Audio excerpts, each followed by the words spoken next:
The following program has been brought to you with limited commercial interruptions by FedEx Kinko's. Office and print services done right.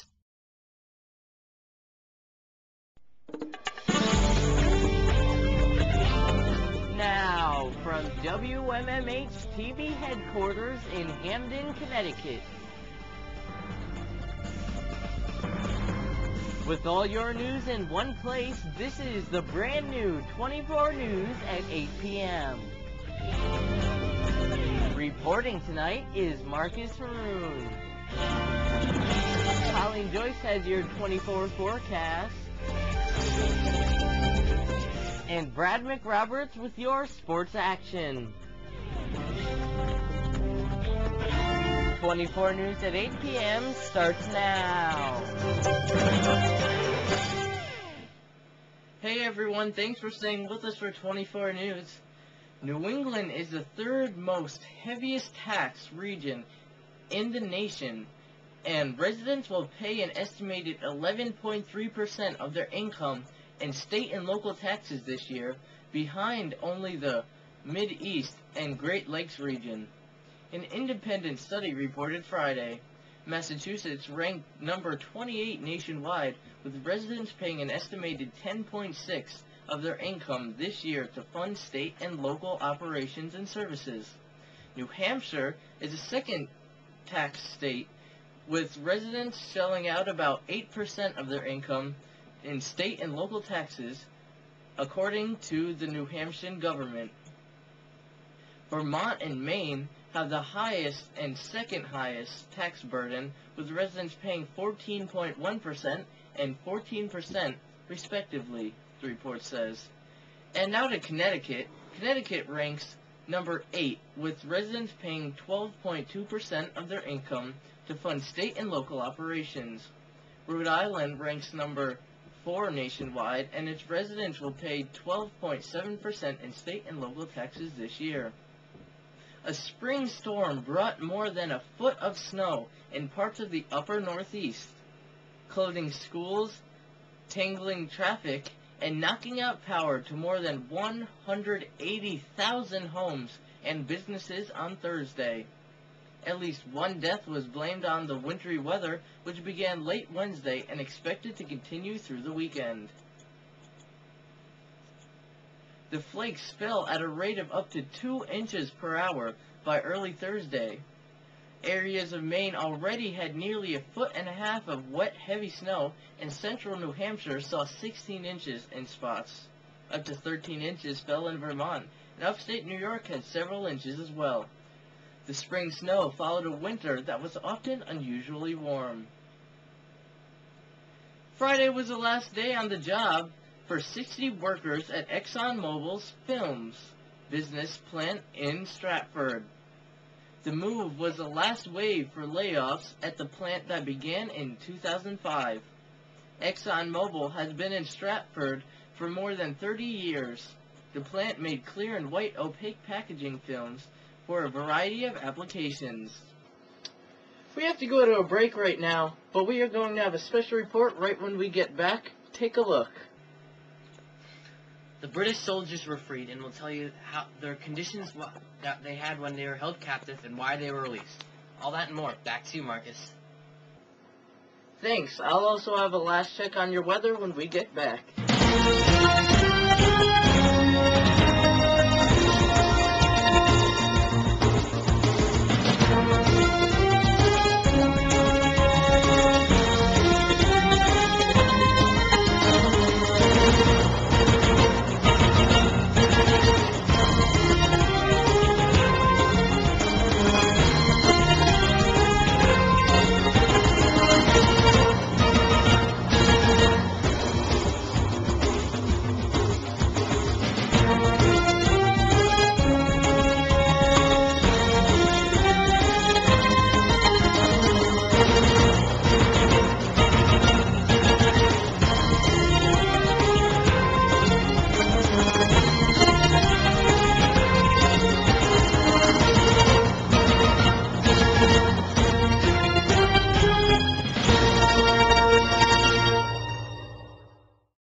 The following program has been brought to you with limited commercial interruptions by FedEx Kinko's. Office and print services done right.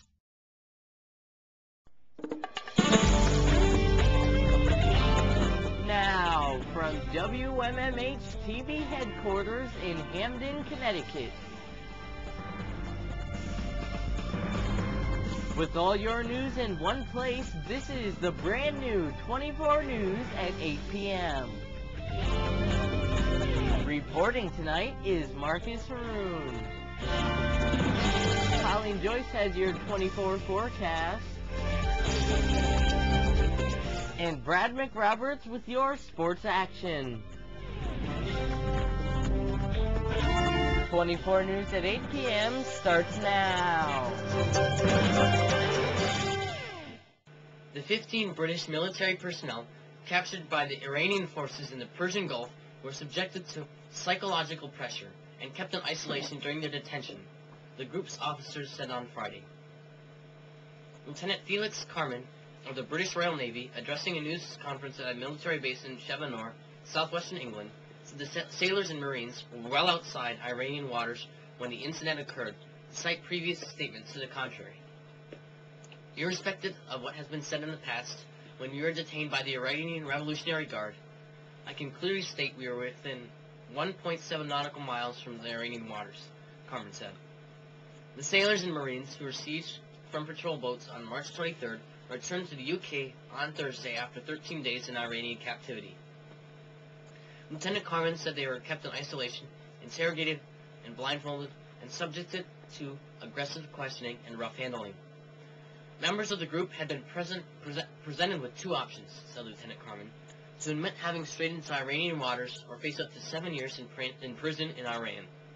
Captain Christopher Eyre of the British Royal Marines said they had feared the worst during their captivity when they had been bound, blindfolded, and lined up against the wall, while they heard the sounds of weapons being cocked. There's a lot of trickery and mind games being played, he said. Several of the captives appeared on Iranian state television during their detention to apologize for their actions. They are also filmed meeting Iranian President Mohammed and receiving gifts prior to their return to the United Kingdom. Faye Turney, the one woman among the captives, had been singled out and used as a propaganda tool, Carmen said. Iranian authorities had released several handwritten letters, allegedly by Turner, in which she said the group had been captured in Iranian waters. Eyre praised Turney for maintaining her dignity after she had been separated from the 14 men. He said that she had been told that the rest of the group had been freed, and she was the only one still being held. Eyre said a conscious decision had been taken not to engage the Iranians who took them captive. It was clear they arrived with a planned intent, said Eyre. Had we resisted, there would have been a mighty fight that we could not have won, and with consequences that would have major strategic impacts. Eyre said some of the Iranian sailors had been deliberately aggressive and unstable. They rammed our bodies and turned their heavy machine guns, RPG, and weapons on us. Another 6 boats were closing in on us. We realized that our efforts to reason with these people were not making any headway, nor were we able to calm some of the individuals down. They boarded our boats, removed our weapons, and steered the boats toward the Iranian shore. Able seaman Arthur Batchelor said the 15's treatment by the Iranians had been humane, but they had not been allowed to communicate with each other. Responding to the briefing, Iranian state-run television accused British Prime Minister Tony Blair of pressuring the Marines and sailors into disavowing their missions to the Iraqi military, that their vessel had strayed into Iranian territorial waters. Iranian television repeated the reasons President Mohammed had given for freeing the captives, that the act is being done out of the kindness and a desire for peace, and the respect for last week's anniversary of the birthday of the Prophet Muhammad and the upcoming Christian celebration of Easter. I'm Brad McRoberts, Channel 24 News. Back to you, Marcus. Thanks, Brad. So, the future outlook in the weather department. For Monday, looks pretty cloudy. 48, and at night it's going to go down to 29. So, if there is any precipitation that's still left, it will freeze. Tuesday, it will be sunnier. It will go down to 28, just like Monday. And Wednesday to Friday, we see cloudy with some showers in the mid-40s, mid-40s, and at night mid-30s. So we don't see anything really spring-like yet, but that's what we're getting for the forecast. That's it for ABC 24 News. We've had your weather, sports, and your top news. I just hope that you like this show, everyone, because we've spent a lot of time since our last show. I know we didn't have a show in a while, but now we'll be having webcasts a lot more often. We have this great technology, rear projection. We have this LCD monitor, this new news desk that we got, and these are very good. They're backgrounds that we got for our show, specially made. So our studio is just really coming together, as well as our show. I hope that you liked it. You can check it out on the web. We have our website with news 24 hours a day. That site is also brand new. Same website name, but it goes to a new website, which we have so much more content than you can just see here on the show. That's at abc24news.net. You can check that out anytime. Also, if you liked our studio, you didn't like our studio, or if you had any news that you didn't see here that you wanted, we could have that on a webcast or on next show. You can call us at 404-4855. Again, that number is 203-404-4855. We really enjoy your comments. Next show, I think we're going to be playing some of your user comments, so get those in.